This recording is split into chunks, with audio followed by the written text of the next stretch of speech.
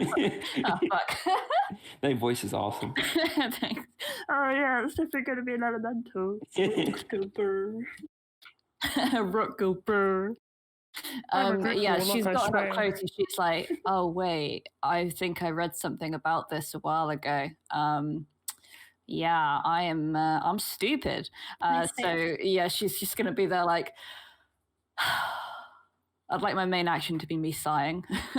Alrighty. Yeah, I'll just be like, you know what, I'm here now. I'm here now. I might as well just fucking stick around. I don't think I've got a clear shot on him. Do I? I don't think I do. So he's stunned, which means every attack has advantage against him. I would say your line of sight is blocked enough that you would have disadvantage, but since you have like advantage and disadvantage cancel, it's a straight roll. I think I'm gonna do something I've never done before, and I'm gonna help someone. Crazy, Okay. right? Yeah, yeah. I'm going to aid Lyris. Okay. All right, so you go ahead and aid Lyris in whatever his plan ends up being. And now Lyris, it is actually your turn. I just cheer him on. Lyris, you're next. The golem is going to be next, but Millie, no, you're on deck next. So if you want to start thinking about what you want to do, as well. Okay. I'm trying to think of how I can make this work in one turn. That's my issue. I'll talk through. I don't want to talk through what I'm doing because then it doesn't make it as fun for the audience. Drawbreads, can I DM me something? Yeah, go ahead. Give me. Let me just.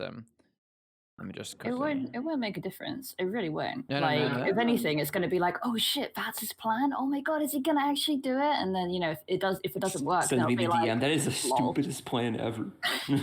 What a fucking loser, am I right?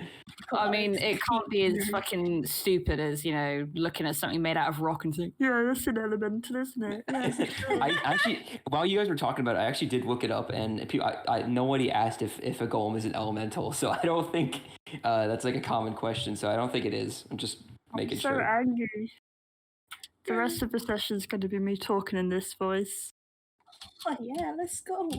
It kind of hurts my throat after a while. Shit. So Charlie, what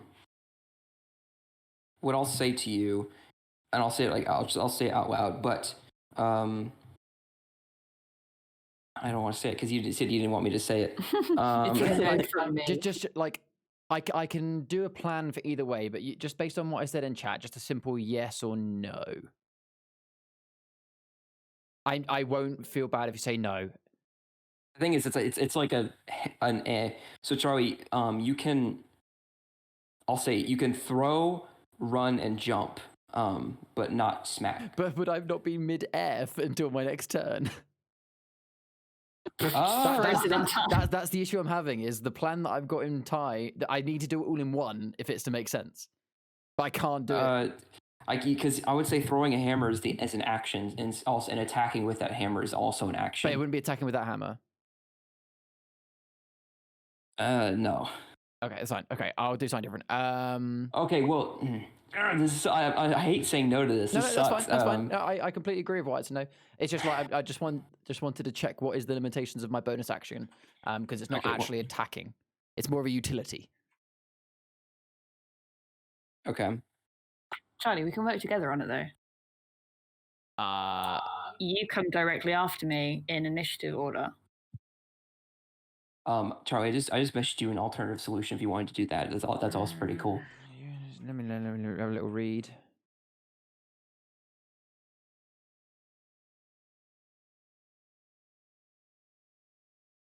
That's right. I'll go with Ria's plan because again, it still wouldn't. What you've messaged me still would be just weird for the fact of where I would be waiting for my next turn. It wouldn't really make sense. Considering it's a fluid motion, it's something that really I should have to be able to do in one turn. I mean, I'll allow it, Charlie, if you want to do that. No, it's fine. It's fine. We're beyond that now. We've made a new plan. My plan still work, Joe Burns, if you see it in the. Yeah. Yes, that'd work. Yeah. Okay, cool. So, okay, right. What I do is with my new little crew surrounded around me, Okay, yeah, right. So what I do is, let me just double check my spells. I can do this now. I can do this.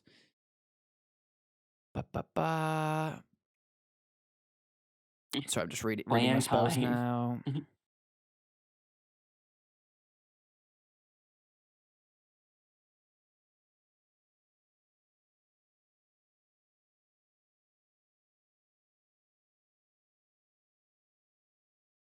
Okay, just double checking. A minute of time isn't going to pass by the time it comes back around to my turn, right? No. Okay, cool. So what I'm going to do is standing now, at the point that I am with Laura and Delilah either side of me. Yep. I pull out my greatsword, and I cast Divine favor. Okay. So I'm just going to put that in the chat now. So what does it do? It's just a bonus action. It just means that it's a concentration for up to the next minute. Until the spell ends, my weapon attacks deal an extra 1d4 radiant damage on hit. So I get out my longsword and cast Divine Favor to cause a nice glimmering light glow to kind of surround the entire blade. And whilst I do this, I turn to Delilah and Alora and say, take out that pillar, and I'll do the rest. Okay. So Charlie, you are now concentrating. So, you guys see that Lyris, while he's running, kind of pulls out his greatsword, and as he touches the blade for a moment and kind of just closes his eyes and focuses for just a moment, you begin to see that the sword lights up with this bright energy, and it seems to be sort of this. If not for the light spell that was already in the room, this almost equals yet almost outshines this energy. It is very bright energy illuminating from Lyris' sword, and you can see that he is preparing for something. And you are, you do still have your action, but I believe you said you want. Is that going to be the end of your turn? Yeah, that'll be the end of my turn. Yeah. I'll move. No, I can't move. No, it's fine. I'm good. I mean, I know your plan. If you wanted to, you could aid somebody in doing what they're planning on doing. But I've already used my bonus action, so I can't. Oh no, aid is an action. Oh, well, sure. I'll aid Laura then. For no other reason I can. Sounds good. All right, I just love that it's Delilah aiding Lyris and aiding Alora. That's it. But moving on, the golem is turned and is no longer stunned. So. But that is the end of its turn. I hope it doesn't have fast movement speed. It can't really move. So its turn was basically just getting unstunned. That's so far. It's been quite underwhelming, hasn't it? We've been fine so far. We've done how much damage to it? Like what? 25 damage. 25 damage, and it's probably got a health pool of like 60. All right, Alora, what are you doing? Well, you see, she's gonna turn around and leave. No, joking. Just walk out the door. I'm a head out. She's gonna go find a rock and take a nap. No, she is going to go up an octave, apparently. She is going to cast Fireball. Yeah, she's gonna cast Fireball. Okay. 2 seconds. Dum dum dum dum dum dum dum dum. Cast Fireball at the pillar that is in front of her. Yeah, the pillar that Lyris was analyzing, basically. Yeah, exactly. With the intention of it falling towards the golem. So this is going to be interesting. So go ahead and roll an attack with advantage, because Lyris is helping you, and we'll say in this instance, Lyris is helping you point out the weakest spot of the pillar to get extra damage on. Because Lyris has, a PhD in pillars. Yeah, I've marked with a nice little red X. Yeah. Yeah. You're playing too much Rust, Charlie. He's just given a lecture to Alora and Delilah about the importance of pillars and where their structural integrity is. Welcome to my TED Talk. All right, Alora, what did you roll? I rolled a 24. So no. All right, so that definitely hits the pillar. Go ahead and roll damage for it. How much health has the pillar got? You'll see. 2? 2? I swear they're supposed to have a +7. +7 to roll, +7 to hit. You jinxed me. Whoever said, Alora, no high rolls. Okay, so... It was crumbling, Driver. And she hit the perfect weak spot. For 2 damage, the two damage if it was like an inch thick. So we still got one more turn before my turn. You reach this firebolt, and it does hit the pillar at the weakest spot that Lyris did point out, but it is still standing. F. I'm a loser. I'm such a loser. Oh my god. Can everyone laugh at me, please? You are not a loser. I'm gonna All like right. stomp in I frustration. feel like every time somebody's like, I'm a loser, I have to remind them that Delilah tripped over her own feet in the first episode and nearly landed in a fucking horse shit. When was the first episode you hit something? I forgot. Oh, I think it Episode was like the 3 or 4. third episode. Three, 11. three or four. Yeah. It was Um, episode Betty. 3. We were in a species, I'm pretty sure. We were just about to go into a cave. Yeah, we were so Where proud. yeah. All I know, right. It is now Delilah's turn. Delilah kind of like sees what you guys are trying to do, I guess. 'Cause it's a bit confused and is.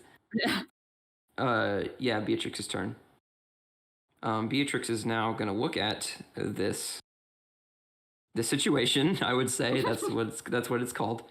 And she does the complete opposite. She just Like, turns screw around and you is like, I'm guys. just gonna go talk to She Mara. has to be 30 honest. feet of movement, so let's see. 5, 10, 15, 20, 25. All right, she's going to go ahead. 30. She's going to go ahead and use Thunderclap as a cantrip to try and destroy the pillar. Ooh. Now, let me see something for a second. So, attack save. So they must roll a Constitution save. The pillar. For pillar, yeah. So I'm just gonna go ahead and roll damage for it. Because it automatically basically hits. So that's gonna go ahead. The and pillar be... just sidesteps out the way, like, not today. All right. So she rolled 1d6. That is a 6. All right. Yeah, 1d6 thunder damage. Okay, so that is actually just what you guys needed. If she didn't roll 6, it wouldn't have broken. So, the pillar, you see Beatrix kind of recognizes what you guys are doing and kind of harnesses the energy that she has recently been given. And you guys see like the dark matter that kind of like gathers in her hands, and you can see these like two like glowing like dark orbs of energy in her hand. She smashes those two like forms of energy together, and it releases this giant wave of energy that goes across the pillar. And as you can see, the pillar, the cracks that were initially there, like go deeper and shatter the whole pillar, breaking it into sizable chunks because it didn't like actually exactly obliterate the pillar. It just kind of broke it up into larger pieces while it was falling. So that is going to be the end of her turn. And now this pillar is being destroyed. I'm going to keep it up for the purposes of you guys knowing where it is, but it is basically broken right now. Wait, just describe how it broke again. Like, how is it? It broke into large chunks because the cracks that were already there, the thunder wave basically took the cracks and just increased them, and which was enough to break it into pieces. Like a ramp? One could call it that if you were good. Okay, One could call it that if you were athletic enough. That is going to be. That won't be me. That's the end of your turn, and well, what do you know? I think it's Delilah. I think it's your turn. Yeah, it's your turn. Done fuck all so far. You did the most damage. Yeah, but that was like right at the beginning. So far, I've just exerted a lot of energy running and realizing, oh, that's not going to work. And what Lyra's done. I will just exactly the same. Yeah, I guess that's true. We're all losers. We all started too far away. So there is nothing in my way now, is there? I mean, you have to sidestep left. No, you no longer get disadvantage, but so it's just a straight roll anyway. That is how many feet away? Still like about 60? 5, 10, 15, 20, 25, 30, 35, 40, 45, 50 feet away from you. I could use a spell that isn't Eldritch Blast. Yes. But it won't do as much damage. So, Eldritch Blast. Eldritch Blast. No, I'm gonna use this. I'm gonna use it. I'm gonna use Ray of Frost. That could combo really well with what I'm about to do. I have put it into the chat. A frigid beam of blue-white light streaks towards a creature within range. Make a ranged spell attack against the target. On a hit, it takes 1d8 cold damage, and its speed is reduced by 10 feet until the start of your next turn. Making a rock cold makes it brittler, doesn't it? So go ahead and roll, Rio. I got a base of 13 with my modifier. It's 17. That just hits. All right, so you kind of concentrate, and is this one going to be another hand casted spell, or would you like to hone in on her staff? This one's going to be within the staff because like she's had a moment to gather herself and try and think, okay, how am I going to be the most useful here? How am I going to one up everybody here in a way that I have never done before, which she is not currently doing, given the fact that I've just rolled damage and I got a 3. But it has slowed it down, so I don't care. So yeah, she's going to ready her staff and be like, well, if you want a job done right, you got to do it yourself. And then it's going to go and be like, okay. Hi. All right, so you basically take the staff that you had the whole time, and you got it off the pillar that you was leaning against. You grabbed it, and you managed to focus the frost energy through the staff and pointing it towards the creature and launching this frigid cold beam of energy. It impacts the creature, and you can see as his right arm begins to become really it hardens with this kind of cold energy, and it kind of like matches and freezes on him. Go ahead and roll for damage for that. I did. It was a 3. 3, okay. And his damage is reduced by 10 feet, you said? Yeah, the speed, yeah. Until the start of my next turn, yeah. Okay. So is that going to be in your turn then? I'm probably going to pout because it wasn't as strong as I wanted it to be. Okay. I'm going to be like, no. All right, that works. And then I will end my turn. Sounds good. That works. Lyrus, it is your turn for the My moment epic, has come. Your epic moment has come. My planning, my just running around doing nothing will finally amount to something. All right. If it's not obvious by now what I was planning on doing, so with my God, I might not even be in range, to be honest. I might have I don't know. Anyway, with so I can't wait for your turn. I can't wait for this. With my longsword being charged, so slight glow, and with the newly founded pillar now on the floor making a quote unquote ramp. Lyrus is going. God, I just thought of a joke reference, but I'm not going to make that. Lyrus is going to break into a sprint and is going to attempt to frolic up the pillar with the intention of jumping off the pillar and swinging down with his two-handed axe directly on the newly frosted arm of the golem, preferably right at the shoulder. Okay, so that's a multi-step plan. So you're going to go run and jump on the pillar. So that's going to go ahead and be a acrobatics check. I believe no one's giving you advantage this time, so it's going to be a straight roll for you. Acrobatics, no, because you're jumping from piece to piece with the weight of with however heavy you are. God damn it! I was hoping it was going to be athletics, because I have a much higher roll there. Cue the JoJo. Athletics is if you use like the pieces to like. Go ahead, just go ahead. I did 6. 6. Okay, so when you go ahead and run up, how far did you want to move? You wanted to move how far? Well, the intention was to run all the way up the pillar, jump, and go hit him. 5 feet. So you run and you begin to step, and you jump for the first piece of the pillar as if to go and step on it, but you miscalculated how fast stones fall. And so basically you jump on the stone piece and it just hits the ground, and now you're just standing on a stone piece. Awesome. I will allow you to still have your action. So you've only moved 10. You've moved 10 feet. That's basically what you've done so far. Well, all I can use the rest of my turn is just the rest of it. Just try and get up close to the golem. That's all I can do. Okay, so you're gonna go ahead and dash? I think is what you said.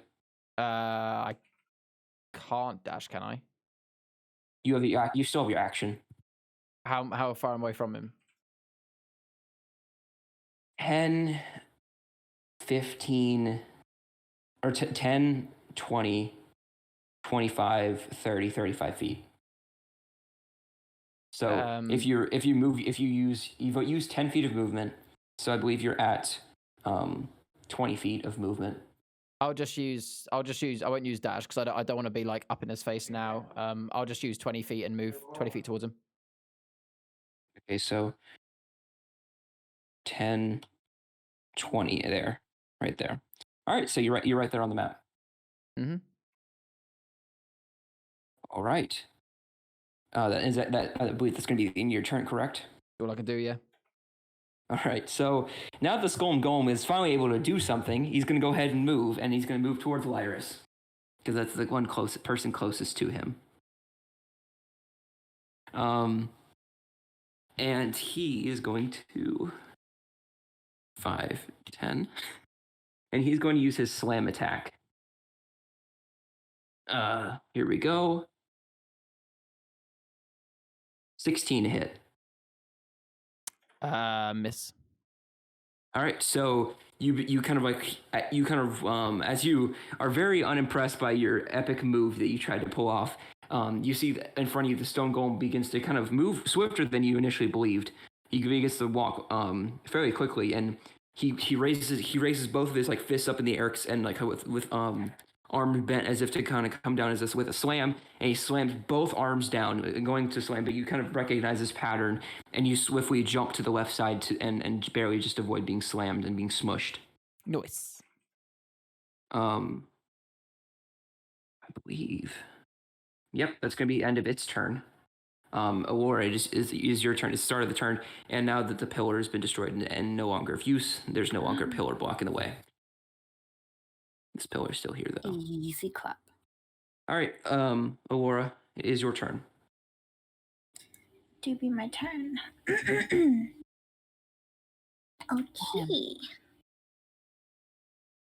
Can I get close enough for a melee attack? 10. That's Beatrix. 20. It's Beatrix. She was like right here, I think. I'm pretty sure I'm the yellow one, right? 10, 15, 20, 25, 35. If you have 35 feet of movement, you can get there. I'm 30. You could get right here. Yeah, that you could still make it. Okay, cool. Okay, cause I have a little something in my back pocket. Oh, wow. Okay. She's doing it, lads. Hey, y'all, remember that staff? Yeah, vaguely remember that. Yeah. That cool twiddly thing. Yeah. Yeah. I would love, and I would, if you would let me, No worries. do a two-handed attack with my really cool, epic, fiery staff. Patronize me. Just it's fun. Go ahead and roll a hit. I'm sorry. No worries. Go ahead. Oh no, what's happening? Roll 20 is frozen for me. F. This freeze is brought to you by. Oh, there we go. This freeze is brought to you by Ray of Frost, cast by Delilah. I'm so bad today. Oh, So yeah. Plus my proficiency bonus. That's a 6. Plus strength modifier plus 2. So that's 6. F. Oh no, it'd be an 8. An 8. An 8. All right. So you go and you reel back with your staff. Thump. It just you hit the. I will say usually when you miss you actually can miss. But I'll say you hit it, but it didn't really seem to leave much of an impact. It kind of just swung and like you like mainly missed, but then at the last minute you hit it and it didn't really seem to do anything. You didn't have the energy behind it. Yeah, you kind of just skimmed it barely. Is that gonna be the end of your turn? Mm-hmm. She's already fucking downing a gin. All right. Beatrix's turn. So she's going to go ahead and use. Let me just pull up her sheet.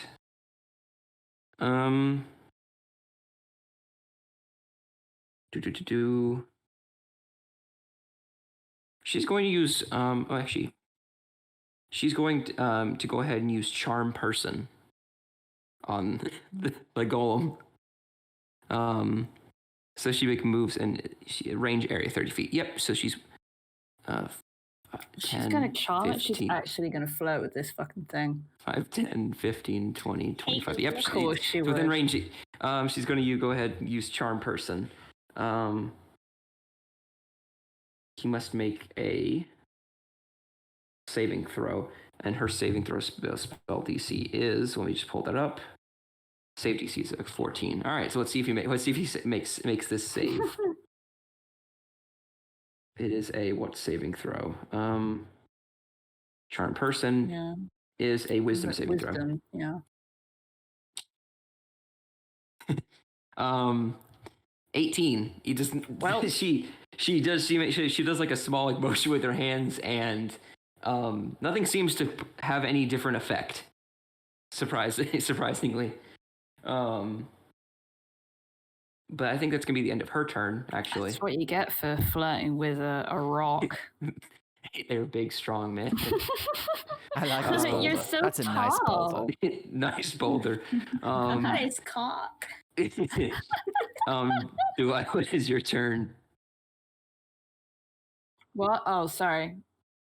My brain heard you, but then didn't hear you at the same time. That doesn't make any sense. I was looking at GIFs on the Discord. I got you. Okay. I'm gonna laugh at Beatrix. Okay. I'm gonna laugh at her first. Self-esteem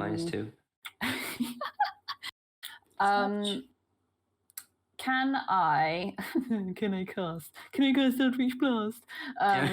You may. without hitting either of my two buddies right in front of me. It's tall enough, yep, so you have a feeling that you would not hit them. Nice.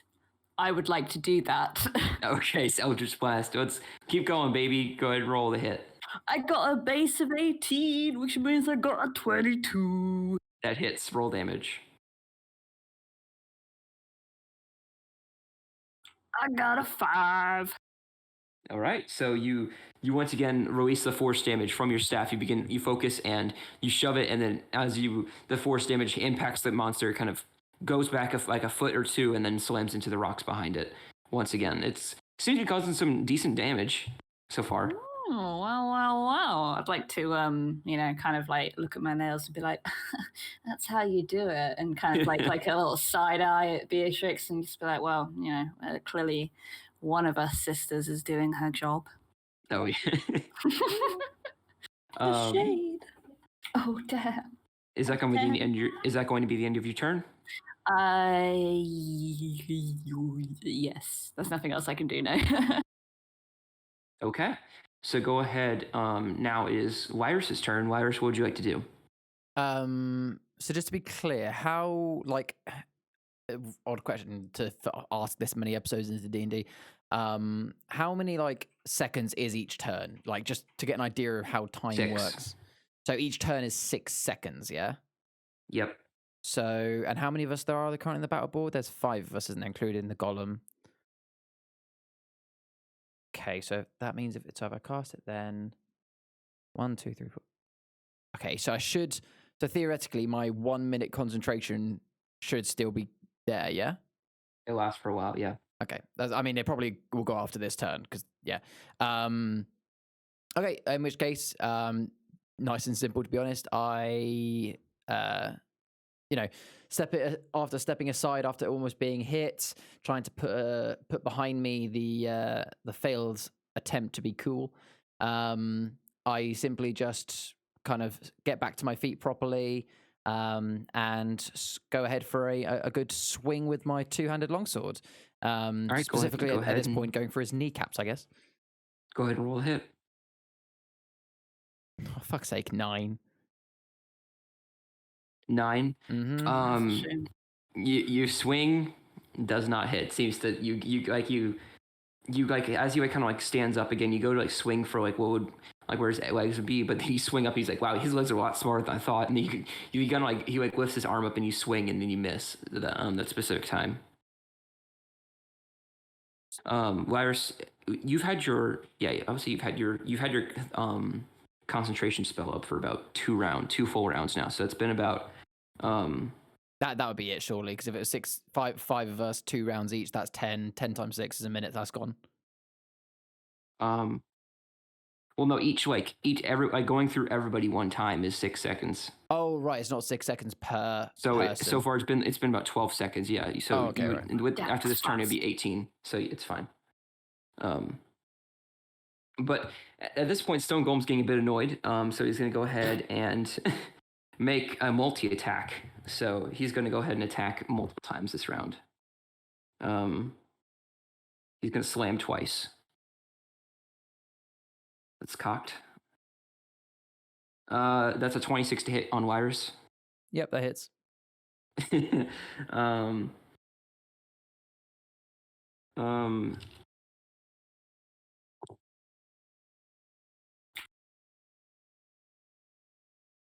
fuck.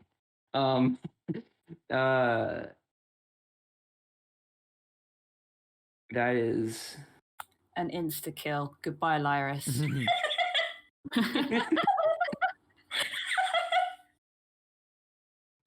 Just an epic moment. He just like sits on the stone and just gets slammed. Just like Charlie, like I regret to inform you that's 26 damage. Yeah, no worries. 26 damage. Yeah. That's as much health as I currently have. I'm okay. That would one-shot me. And he's gonna go ahead and make that attack again with his multi-attack. I have 27, but this time he's gonna move a little bit and he's gonna move towards Aurora and go ahead and make the same attack. That's a 22 to hit.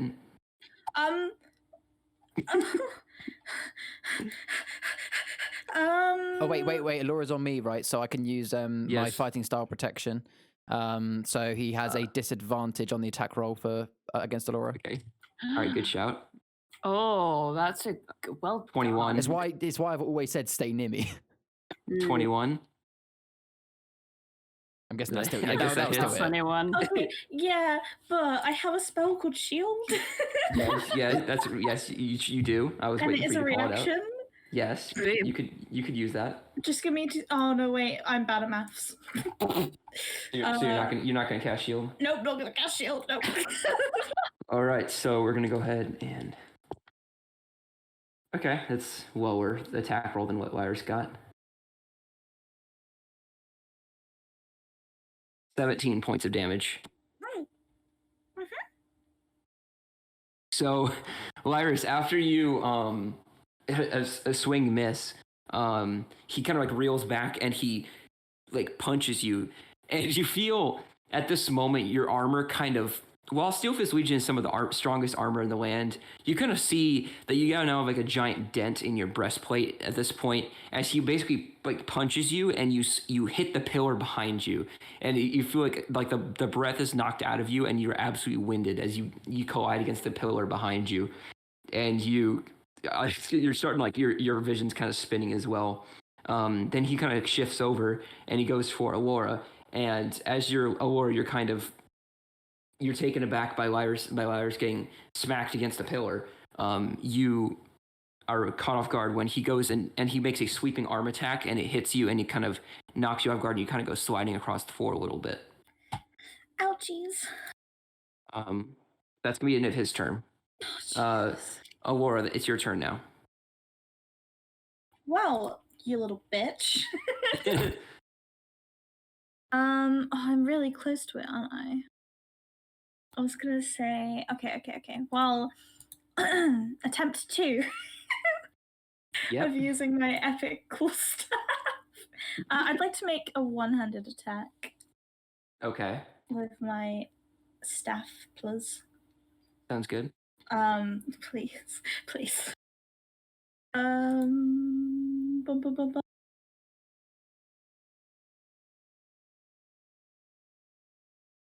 17. Just hits. Oh, let's go. 2 seconds.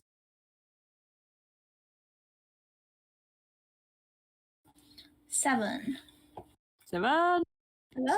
7 points of damage. Okay, so as you kind of reel back and you go to and you like spin the staff a little bit and strike with it, you see as you strike with it,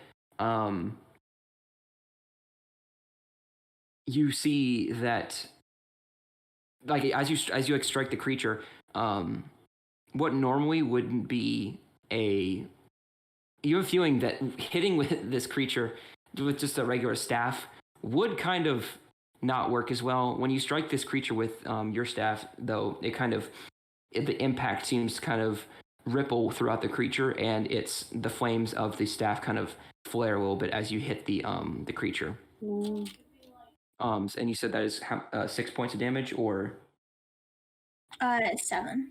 7 points of damage. Okay. Yes. Okay.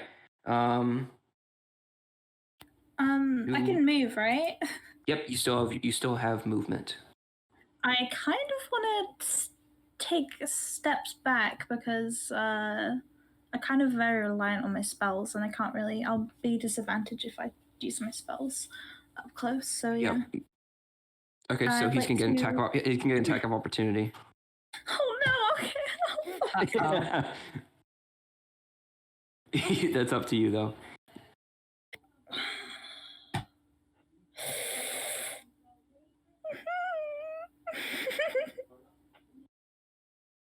It's a risk I'm willing to take. Okay. So you how far do you plan on moving back? As far away as I possibly can. Okay, so you move 5 feet out of his range, and he's gonna go ahead and roll a slam attack on you. Oh no. Oh, 28. Oh my god. Are you kidding me? Again, can I use my I can use my fighting style protection again. Yeah, you can.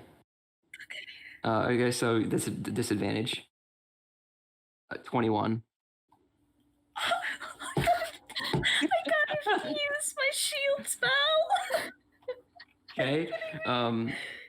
So what does that raise your AC to? It raises it to 20. That would still hit though. Yeah, exactly, but I didn't use my shield, so I can't. I didn't because I can't because I won't. Okay. Okay. I'm gonna go ahead and roll damage for that then. Fuck, that's a good Why roll did I too. do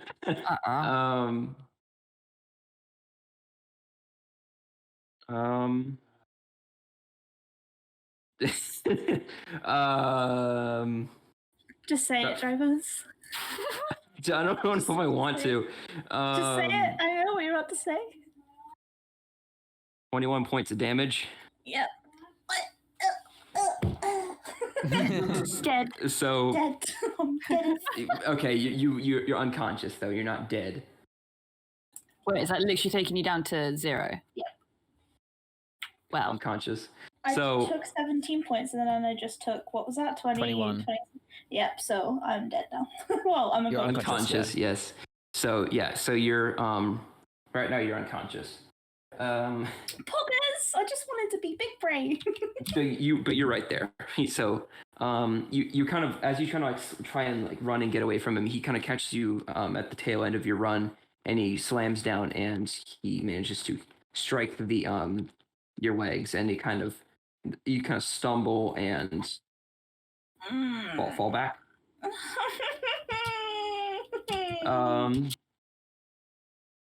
I think I can do something to help. Now it is But not now. Beatrix's turn. Right? Yeah, Beatrix's turn. She's going to go ahead and use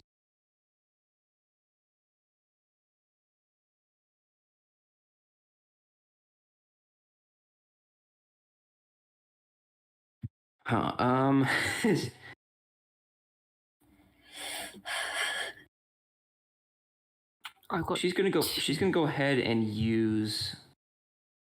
No, you get 2 spell slots, correct? For at level 4 sorcerer. uh You get 2 spell slots for level 2. Yeah, I mean, I'm a warlock, but I've got a level 2 spell slots. So she's going to go ahead and use Void Matter again, so for the creature to become stunned. So the creature has to make a Wisdom saving throw.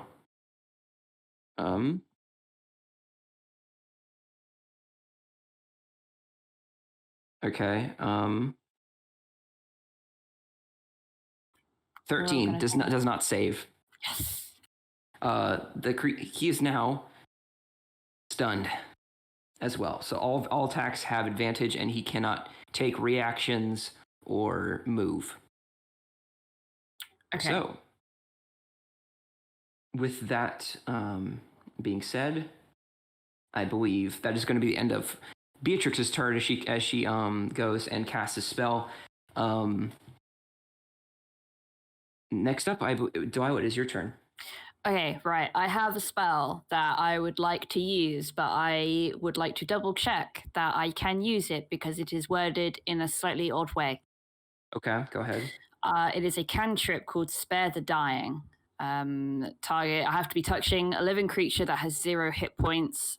You touch a living creature that has 0 hit points, the creature becomes stable. So what would happen if I touched Alora with that? She'd be stabilized. So like she would not have to roll death saving throws. So she wouldn't have the possibility of dying. But she wouldn't be awake. So it's not like she's at 0 hit points. She would stabilize when she's at 0, but if you healed her, she would be able to get back up and fight. I don't have anything that could actually heal her. That's the only thing. Well, I can heal her on my next turn.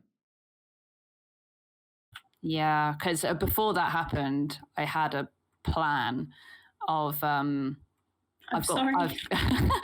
I've got my mirror image, and like when I saw that everybody was taking so much damage, I was like, okay, well maybe if I make the duplicates of myself, then that can kind of take the aggro a little bit whilst we still keep on trying to kill it. But that will wait. It will wait, okay. I think. So yeah, I would like to rush to Alora's side, and I would like to cast Spare the Dying. All right, so that's 5, 10, 15, 20 to get right next to her. You go ahead and cast Spare Undying, or Spare the Dead. Spare the Dying, yeah, Spare and it's a touch. So yeah, I'm just gonna I suppose I'm gonna put my hands on her finally chest. Episode 13, finally. Like the CPR, like when you're pushing down on the chest. I'm just gonna hold my hands over her chest in that kind of a manner and cast a spell like that. Okay, so now Mill, your character is unconscious but stabilized, so you cannot die at this point unless he attacks you. So now the golem is now stunned. So he can't move. He can only speak falteringly. He fails strength and dexterity saving throws. Attack rolls against him have advantage, and he cannot take actions or bonus actions or reactions. Sorry. Is that going to be into your turn, Delilah? Yes. I suppose I'd like to take this time to kind of talk to Lyris and Beatrix about what our plan is going to be. Okay. Just because, I mean, if we're going to heal up Alora, then either we do it now or we have to wait until the end of the next round, because I can't heal her. I don't know if Beatrix can heal her. Lyris is, but whilst the creature is stunned, it can't take any reactions. It has disadvantage on everything. Now would probably be the best time for us to actually attack it, and then it would have to use its turn in order to get rid of the stun, and then we have a whole new round again. I'd argue the opposite. I'd argue he can't get rid of the stun. He has to spend 2 rounds of stunned. So what I'm thinking, I see. Is okay, never mind. Then we should heal Alora now, because then Alora will get a turn before he gets unstunned, and she can use that to run away. Get them distance again. Yeah. Okay. No, that's fine. I didn't realize it was 2 turns stunned. I thought it was until the beginning of. I'm silly. Okay, so we can just go ahead and move a bit rapidly within these 2 turns then, since we're going to kind of streamline the process. So, since you discussed that, is the end of your turn, Delilah? Yes, yeah. Okay, So I was Lyris, gonna it be like, is your turn. Yep. You basically, for the next 2 rounds, you kind of can do basically anything. You can weave his attack range and stuff like that. Well, no, so in this turn, you know, I've just seen Delilah, you know, place her hands on Laura and stabilize her. I turn and do the same. I place my hands on Laura's shoulders, and I use my lay on hands as my action, and I transfer all of my 20 lay on hands points to Alora. So transferring 20 healing to yourself. Jeez. Thank you. All right, or you are now, you kind of wake up and you're, you kind of just wake up as it kind of take like a deep breath, inhale, and you're like, what the? And you're kind of back into your normal self. Thanks, guys. You do have my back. Is that gonna be in your turn, Lyris? Yeah. You can move as well if you want to stay there as well. All right, so Golem's turn. He's stunned, can't do anything. Top of the round, Alora, you're up. Oh god. Run. Okay. Yeah, I want to run away as far as I can first. Okay, 5, 10, 15, 20, 25, 30, 35 right here. 30. 30. Yeah. There you go, right there. Okay. Well. I would like to cast Scorching Ray, please. Okay, go ahead and roll to hit. Roll to hit. All right, I have to make saves, don't I? No, it's just it's she casts it 3 times to hit. She casts it 3 times to hit, and Oh my god! Ooh. I got a nat 20. Okay. I got a 10. Okay. And nat 1.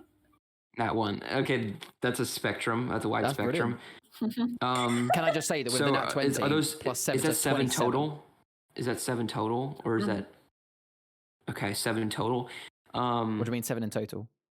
Like 7 plus all the stuff added onto it to hit. Yeah, so basically, yeah. So she has plus 7 to hit. So her first roll was a nat 20, so a total of 27. Her second roll, she rolled a 3, but with the 7 got a 10. And her third roll, she got a nat 1 with the 7 to get an 8. All right, so only the natural 20 hits. Yeah. So go ahead and roll your dice. So how much damage does it do? What's the damage dice for it? I think it was an 8. Okay, I could check real quick to see this damage dice. Oh yeah, because the nat 20 is gonna be a critical, isn't it? Yeah, so Scorching Ray this is, right? Yeah. Scorching Ray, 2d6 fire damage. So go ahead and roll 4d6.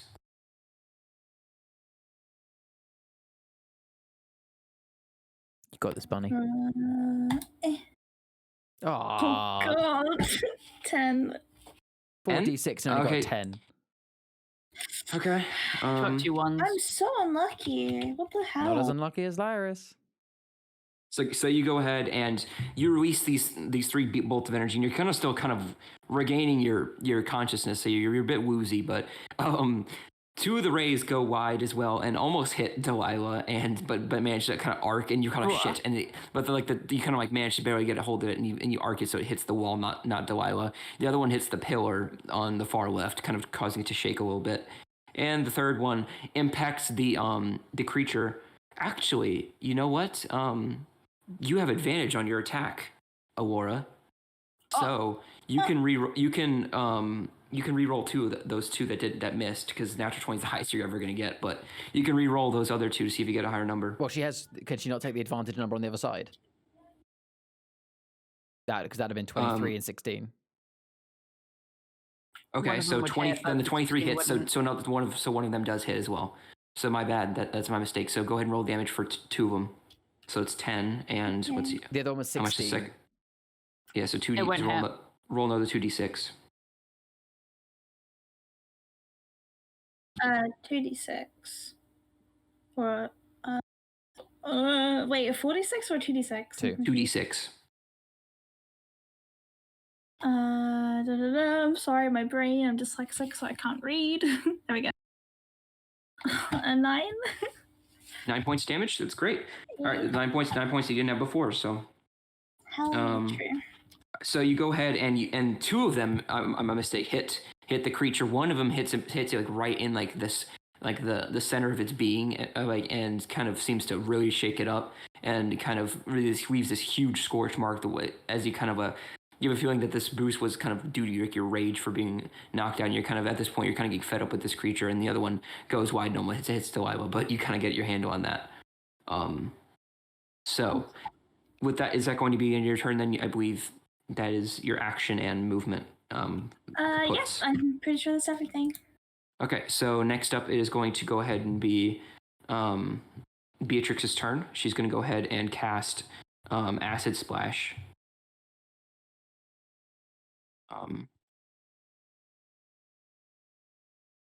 Acid Splash, so that is going to go ahead and be a... Oh, they must choose.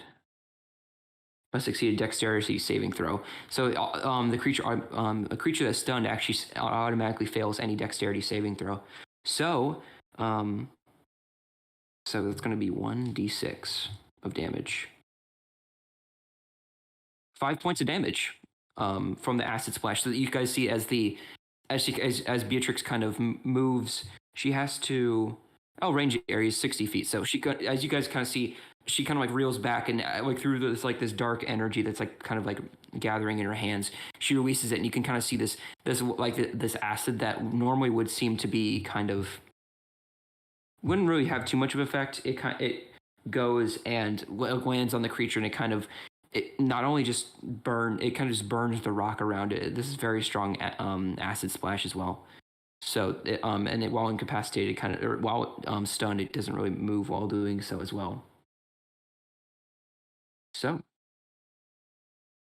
that is going to go ahead and be. That is going to be the end of her turn. So, Delilah, it is your turn. So how much longer is the golem going to be stunned for? It's coming upon his. So when you got stunned, it was her turn. Yeah. So right after this, right after this, he's going to use his action to unstun himself. He will automatically get unstunned. Yeah. So after this, he's going to be unstunned. So any attack you make will have regular stat roll, but that's going to be like. So you like this turn, like you'll be able to get 2 attacks on him before he gets to attack you again, basically. But one of them has advantage, which is this time. Okay. Yeah, I think I'm going to attack, and I'll do the mirror image next time if I get advantage on this one. So I'm just, yeah, Eldritch Blast. Okay, so go ahead and roll the hit. I got a 15 with my modifier. That'll be 19. With advantage. Wait, you want me? I'll roll again. I got nat 20. Yep, there you go. Yay! So, all right, so natural 20. So go ahead and roll 2d10 instead with your Eldritch Blast. I got 9. It's not great, but. So you go ahead and you focus through your staff, and you hit this creature once again, the exact same spot where Allura seemed to hit it, and it kind of pushed it almost like shoves the creature over, and it is like barely able to like kind of withstand the balance of his own force basically. But barely manages to stay standing, but you hit the exact same spot and kind of shove it a little bit. So 9 points of damage. So it's getting there. I'm rolling so badly when it comes to damage. That's 2d10, and he's looking pretty messed up, guys. He doesn't look like he'll be able to take much more abuse.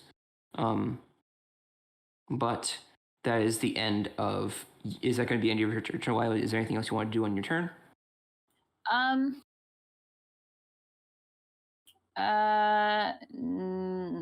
I don't think so. Or maybe, do I have to be close to Lyris in order to aid him? That'll be an action anyway. That was your action, so yeah. Oh yeah, that's you true. can do Never that. mind. Yeah. Yeah, I will just stand there and be like, All right, you stand there with a confident look on your face. So, Lyris, is going to be your turn. Yeah, and all attacks have advantage as well. So yeah, he's still stunned. You say he was kind of like almost like wobbling or like almost off balance from that last hit. He like kind of wobbled, but then he's kind of like leaning against the wall, like the rocks a little bit, kind of like in the rubble, kind of looking a bit weaker. Yeah. All right, I'm gonna just swing straight down with my my longsword, still two-handed. Okay. Go ahead and roll the hit. 24. That hits. Fucking finally. So you go and you swing, and you hit this golem. Does not seem to do anything with this sword. It seems to kind of just you hit the stone golem with like the full force that you have, but it doesn't seem to kind of do much effect against the full stone creature. Okay. That's literally all I can do, so that's my turn over, I guess. Well, what's your bonus? Like the remember when you casted the thing is about what do you have going right now? What's your concentration spell again? What is it called? It's only for extra damage, which wouldn't if I haven't actually caused damage, it wouldn't count. It's to bump up my damage. Okay. So you have a feeling, Charlie, that this creature is immune to piercing or bludgeoning damage Cool. from your hit. At least from non-magical weapons. Well, shit. Is that going? You said that's the end of your turn, Charlie? There's literally nothing else I can do. Yeah. Okay. Then that's gonna. Well, if you wanted to move out of his range, because he wouldn't be able to take an attack of opportunity.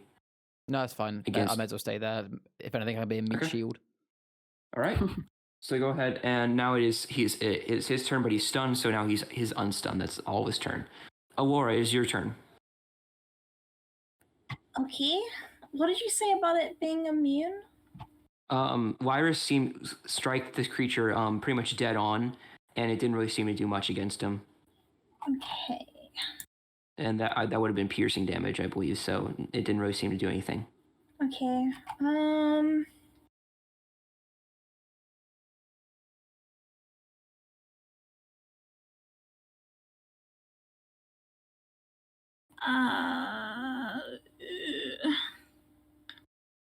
What is True Strike? What does the description say? It says this. Never mind. I think I'm out of range anyway. It's whoa! I just left the campaign. Okay. Bye guys. See you next time. Hello. I'm actually just gonna cast Firebolt, I think, because I don't think I have any level 2s left, so I can't use Scorching Ray again. So either that or Thunder Wave. I could do Thunder Wave. But I feel like for that one, the range is 5 feet though. So I didn't see that. I need to get close again. Yep. Oh no. I'm just gonna stick with Firebolt. Good old classic Firebolt. All right, go ahead and roll the hit. Are you kidding me? 12. 12. It does not hit. So not 20 on my other one. Aww. You sadly he's not stunned anymore. So you roll. So you release this energy from your hands, and although you try and focus as hard as you can, you're still kind of woozy from being revived, and you cast it and it goes wide. Sorry. It's okay. Is that going to be your turn? Yes. Okay. It's now Beatrix's turn. She's gonna go ahead and try and do an acid splash again. The golem must make a dexterity saving throw. The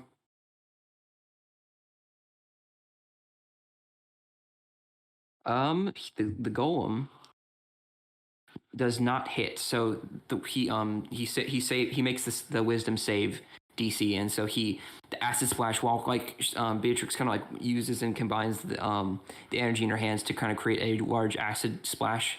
The creature he kind of like sidesteps and misses the acid as well.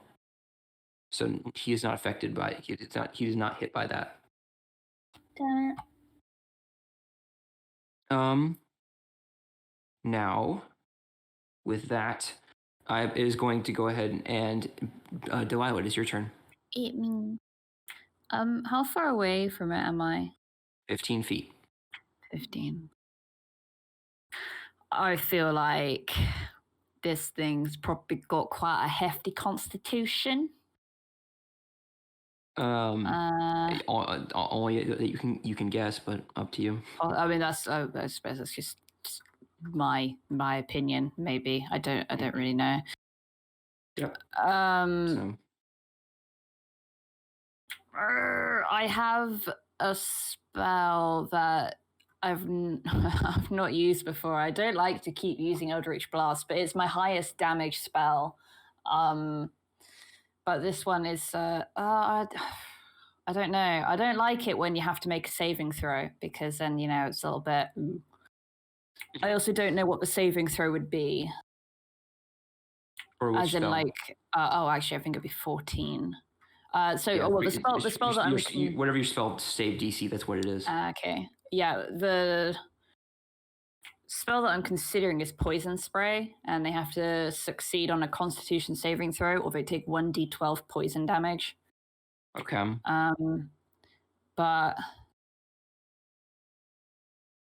I don't know. I mean, I'd have to move forwards in order to use it anyway, because it's got a range of 10 feet.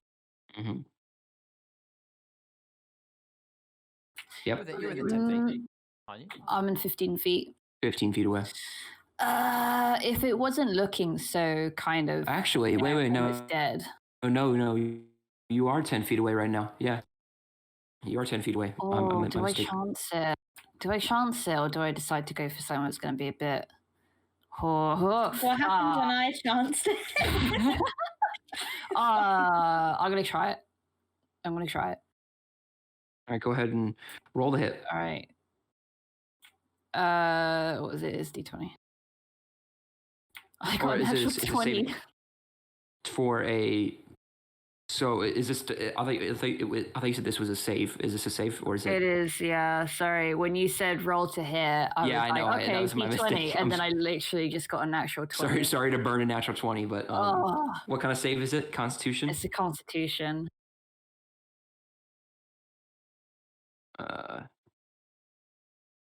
Okay, that's 17 to save. Yeah, that's not gonna work then.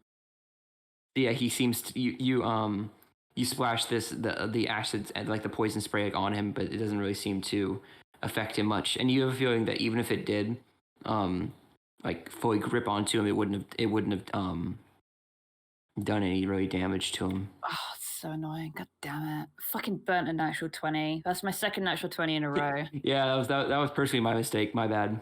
Oh, bollocks. Oh, if I'd have done Eldritch Blast. No! So, is there anything else you wanted to do? Cry. I will say he's looking pretty hurt right about now. He's starting to crack, especially towards the center of his being. I just wanted to take a chance because it was going to be 1d12 instead of 1d10. So I was like, oh, you never know. Might get it. Who knows? But no, it wasn't meant to be. Oh, you never know. It could have been a 12, but it turns out I just burnt a d20, so it doesn't really matter actually. All right, is that going to be the end of your turn? Yeah, I guess. All right, Lyrus, it is your turn. I am simply just going to cast Cure Wounds on myself. Okay. For 10 points of healing. Selfish. All right, go ahead and you regain 10 hit points. You see like your hand begins to glow, and you kind of feel the warmth of a familiar like it's like of a familiar presence around you, and you take 10 points of healing from that. All right. Now it is the golem's turn. He's gonna make a slam attack against. No. Please no. He'll kill me. Actually, he'll kill me. There we go. He's gonna go and perform a slam attack. But you are in with it. Oh no, you're not within Lyrus's range. You're right. You're outside of it. That's a 24 to hit.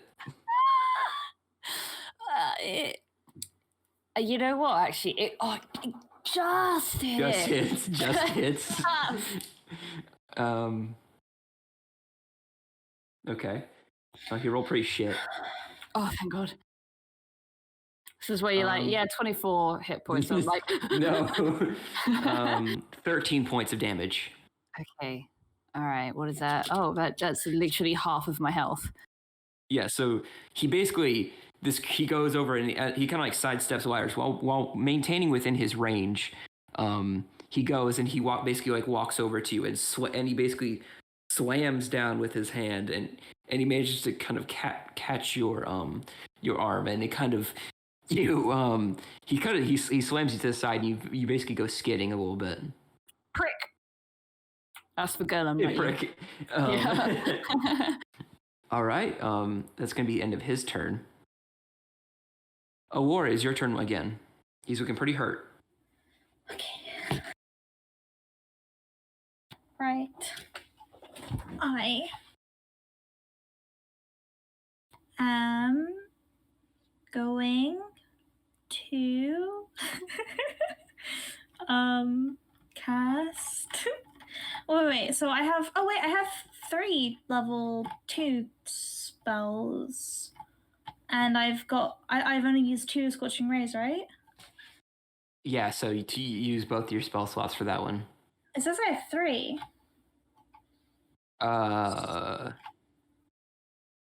On here it says 3, and I've got 1 remaining. But I don't know if I might have mistyped that when I was doing stuff. But I don't know. I can. Oh wait, actually, hang on. My sorcery points. Yes. How does one use them? I can't remember exactly what So they are. basically, I'm pretty certain you can expend 2 of your. You can expend 2 of your sorcery points for a level 1 spell. It might be double that for 1 level 2. Let me just. Okay, well, you have 4 sorcery points right now at level 4. Yeah. Let me quickly Google it for you. Sorcery points. D&D. 1 second. Well, I think I have 1 level 2 spell slot remaining right now. No, I think you had 2, didn't you? It literally on my sheet it says I've got 4 level 1s and 3 level 2s. Oh, yeah. Okay, so it says for a spell slot level for sorcery points, it costs for 2nd level spell slot. It costs 3 sorcery points. That's fine. Well, She has a spell slot anyway. I've already got 1, but that's just like in case. I guess I'll use my sorcery points. Are you sure? Because when I was doing Beatrix, it wasn't. She only had 2. I mean, if it says 3. It does say 3, but I don't know if that could have been on my behalf. I'm mistaken. What does it say what does it say on the left-hand side? The small number, the number to the left of the one you can edit. What do you mean? So on your sheet, there's the number 3. you can edit, and there's a number to the left that you can edit, and Yeah, it says 3. It's 3. Then in which case, you have 3, then you have 3. So go ahead and roll. Yeah. Okay, well, with Scorching Ray then. Straight roll, no advantage. I got a 17, a 14, and a 19. So that's sorry. What was that? Go ahead. What was that again? 17, a 14, and a 19. 17 and 19 hit. Okay, cool. So go ahead and roll. 2 cents. 2d6. Yes, 2d6. Twice. 4 and a 6. So 10 points total? 10 points total. Okay. How would you like to finish off the golem? Oh, let's fucking go! Oh boy. I don't know. Can I melt it? Sure. I want to melt it. Yeah, that'd be Just go sick. ahead and describe it. Oh, no, there's too much pressure. You got this. I believe in you. Okay, well, Can Delilah be yelling from the side, going, "I believe in you"? well, Yeah, I mean, yeah, you can go and cheer her on. From Can I give her inspiration? from my No. hands, there are these. I don't know how to do this. 2 massive rays of flame basically burst out, and hit this stinky stone golem. And Yeah. as it hits, you could see that the power of the rays was so strong that the stone starts to like sizzle and melts. Okay, so you cast this bolt of energy that goes. Two of these arcing bolts of energy go in, hit straight into the center of this creature. And while it was already chipped and damaged, you can see as the intense heat and flame of this, it begins to start to like melt this rock, like, and it goes like, it starts like tearing through the center of the creature. Before you hear like the rumbling of like of the stone noise, like start to shift and kind of crack and fall apart. And then eventually the points go right through it, and the beams go straight through it, kind of like busting a giant hole straight through the creature. Let's go. And I believe that is the end of combat. Everything goes deadly silent as the stones no longer begin to move anymore. So, I believe at the end of combat, I'm going to go ahead and get back in my DM chair. One moment. Bruh. But, resuming from that unexpectedly tough fight, you guys have a moment of quiet and basically complete calmness in this underground chamber that is now sat motionless.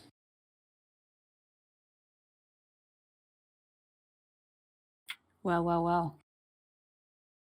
I was Just lucky a you heads guys up, were here. guys. Just a heads up, guys. I think we're all gonna die. What do you mean by that? Well, I'm not sure if you noticed that book over there flipping around like it was The Exorcist. Wait, no, she wouldn't know about The Exorcist. Flipping around like some paranormal ghost shit. Yeah, that'll do. You know those fans that we've been sort of slaughtering this whole time? Yeah, I don't think we should have been doing that. I mean, we figured out that they're people being changed, but we were putting them out of their misery. Yeah, maybe. Sort of. Probably. But maybe not. I think we've sort of got a bit of an apocalyptic situation on our hands with this Rayon guy. Who's Rayon? I don't know. I don't think Delilah. You do. Does Delilah know? Okay. Yeah, because you guys like all like know this, saw like the paintings above, and plus you're religious you're the daughter of a religious man. You know pretty much everything.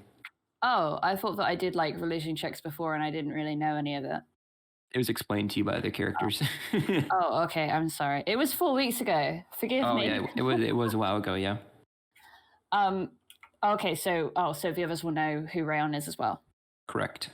All right. Cool. Phew. I don't want to have to explain that. Sorry, my push to talk was on the wrong channel. I hate it. So yeah, there's this guy, and there's this. I don't even know how to explain this. Delilah is still really shaken up. Okay, she's still very shaken up. She's scared, and she doesn't understand what actually just happened because, you know, a track record of being put into a vision, things don't really go well for her. So yeah, she's a little bit shaky. But yeah.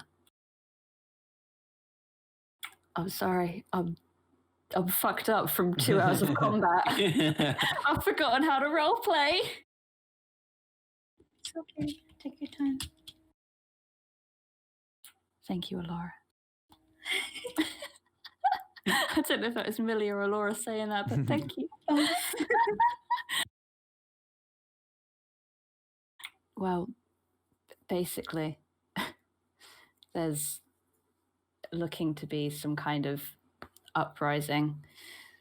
I don't know if Beatrix, have you heard of Rayon's Chosen? Not. No, I don't think so. I think it might have been mentioned in studies of Argonon. He sometimes talked about the gods and mentioned that Rayon is one of the most estranged gods. And he seemed to be the most exiled out of the entire pantheon. And he mentioned that there was a creature that embodied a lot of what Rayon believed, but I have I know him as the chosen one. I don't know anything about this person. Well, this vision that I saw, it had two people, and I was one of the people, and the other one referred to himself as Rayon's chosen.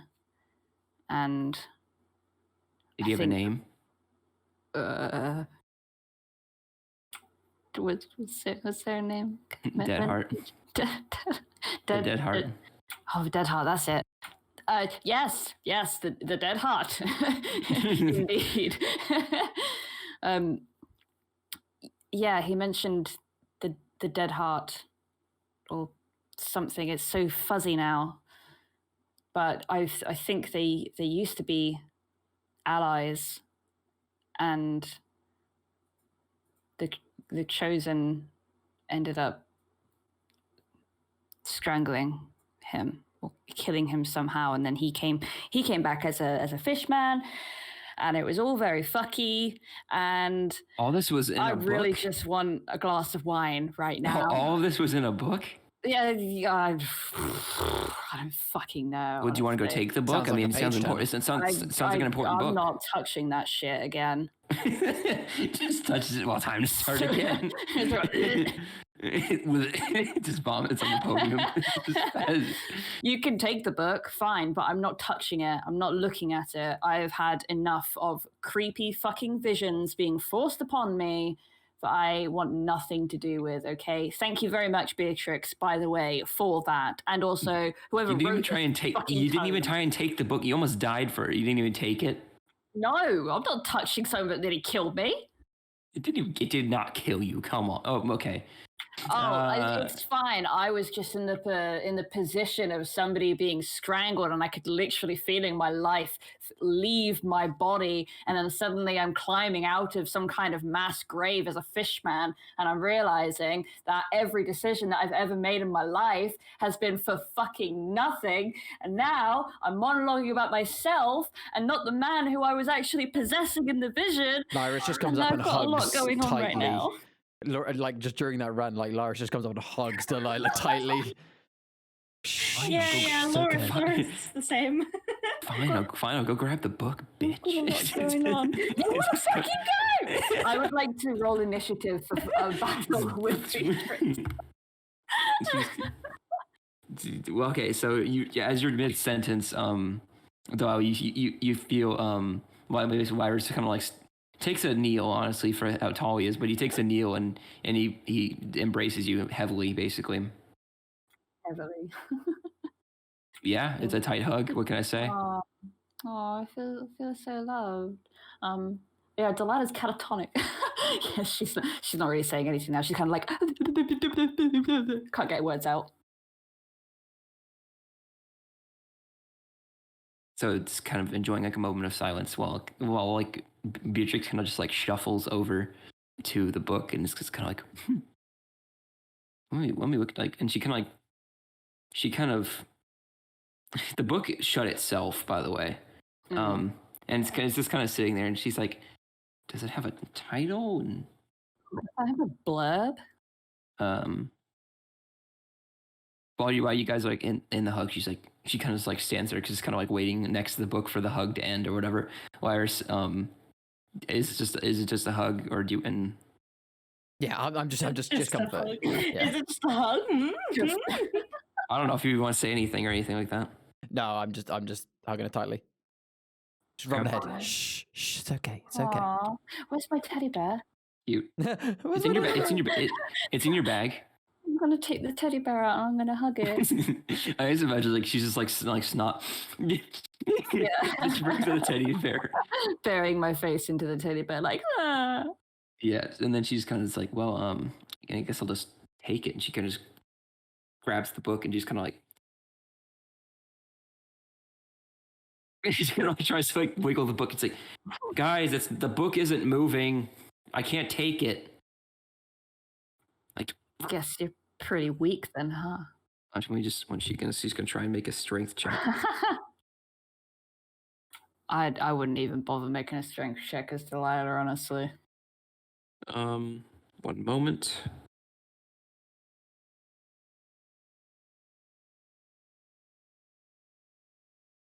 $13. The book is stuck. Aurora, can you like come and help me? Name drop. Well, you're the only one not being embraced. Come on, I need your help. Okay, I guess I'll go over to help. Do you actually want to help? She's just asking for like. Yeah, sure, why not? I'm not doing anything. I'm just watching Lyris and like. Go ahead and roll a strength. Go ahead and roll a Just strength looks check. at Beatrice, just like, Go ahead and no. roll a strength check. Yeah, 2 seconds. I can't read. There we go. Oh, no, wait, I still can't read. I could for a moment. Oh. A 6. So you guys both like tug on this book. It's not moving. Well, do you guys want to like crush the podium that it's on and just take the podium and book with us? If I rolled a 6 to open a book, I'm not gonna fucking rip a podium from the ground, am I? We need. And she kind of like whispers to you. We need like big, strong guy over there, but we can't. I don't want to like ruin the hug moment. That's good. It's wholesome. Laura turns around to Lyris and Delilah, who are in an embrace, and goes, "Hey, I just Lyris." she's having a moment here. And then I'm just like, I'm having a moment here. She would just like tissues and teddy bears and stuff. We kind of need your help. She goes over, she sits next to Delilah, and she hugs Delilah, and hoping that Lyris will switch places with her and maybe give us a hand or give All right, well, give Beatrice a hand. Yeah, so you take over the hug from Delilah, and like Lyris is a bit frustrated that his sword did so little damage. He's feeling a little bit useless, and just letting out a little bit of rage, bit different for Lyris. Just goes up to this podium and just absolutely punts it with his leg, like not with his toe, obviously, but like how police officers will kick down a door with the like a bam. Yeah. Yes. Okay. Roll a strength check for me. Oh, I see. Oh, fucking 12, even with a +4. Okay. Let's see. Should have given him an advantage. Shall I try it with my 0 my modifier of strength? Yeah, go on. I bet it'll be 12. 1 second. Let me see. Rhea, just roll it for the memes. Lyris, you're as you kick the podium, I break my ankle. Got it. Like a shockwave is sent throughout your body, and you're basically just like launched back like 10 feet. You take 5 points of force damage. Awesome. Can I get advantage because I've just watched everyone else fail and it fuels me to be successful? No. No. I rolled for the memes anyway. Are you trying to kick it after you seen Lyris just like get launched? No, I wanted to roll like just to see like, Delilah, the weakest person, what would she actually get? And it ended up being a 5. So I was like, yeah, no. Okay, yeah, that's you didn't actually do it. No, yeah, she's not even going to try and touch. So I guess anyway. we should just leave the book here. It's a bit sticky. So sticky it makes Lyris sneeze. Yeah, Ooh. I'm allergic to bullshit. No, okay. Bullshit podium. Bullshit. I guess Eldritch Blast. Yeah, I was gonna. What if I cast Eldritch Blast on the podium? I don't know what would happen. Everybody seems really well. I say everybody. Beatrix seems to really want to take the book. Well, for research, come on. We came all this way. I mean, to be honest, I'm kind of down for taking the book too, but I got a 6, so I can't. All right. Well, I'm gonna cast Eldritch Blast on the podium. Okay. Go ahead and roll the hit. With my modifier, it was an 11. Fuck's sake! I'll just all say of you hit these it. Shit rolls. See how much damage you do. Oh. I got a 4. It seems to absorb it. Are you fucking kidding me? Fuck that book. Fuck that book. That's in the meantime, roleplay for Delilah, by the way. Fuck that book. Lyris is. You can see a little bit of smoke coming out of Lyris's ears now. He draws his. He gets his hammer out, actually, rather than a sword. A sword isn't going to do much to a pillar. He gets his hammer out. Casts. Oh, which one are we going to go with? We're going to go with. Oh no! Ignore that one. Oh yeah, no, yeah, that is the one I'm going to spell. No, I won't cast Divine Favor because I'm going to do. This is great. That's going to be that's creature only, isn't it? Yeah, we'll do. So I will cast Divine Favor. So I basically just swing with my hammer as hard as I can against the pillar. You swinging the hammer? Yep. Okay. 17 to hit. Go and roll damage. That plus 1d4. 7. 9. See 4 points of force damage. It blasts you back 10 feet. What are you? Is that not the wrong dice? So 1d4. That's a percentile. You just rolled a percentile dice. Oh, I still had percentile from last time. I mean, hey, there you go. You got more. Yeah, 10 then. You get blasted back 10 feet. Oh yay! You take 5 points of damage. Or sorry, I said 4. Fuck this book. This book, hey, really? Humorous Marrow, get your useless bony butt in here. He can't hear you. I will make him hear me. So do you think we should leave, or I mean? I just want to get as far away from this stupid fucking cavern and this stupid fucking book and that stupid fucking skeleton in the other stupid fucking room. Okay. Agreed. Yeah, me too. So you guys easily make your way back through the cavern. Nothing really seemed to change. There's a collapsed stone golem now in your room, but you guys took care of that easily enough. And you walk into the main cavern room, and everybody go and make a perception check for me.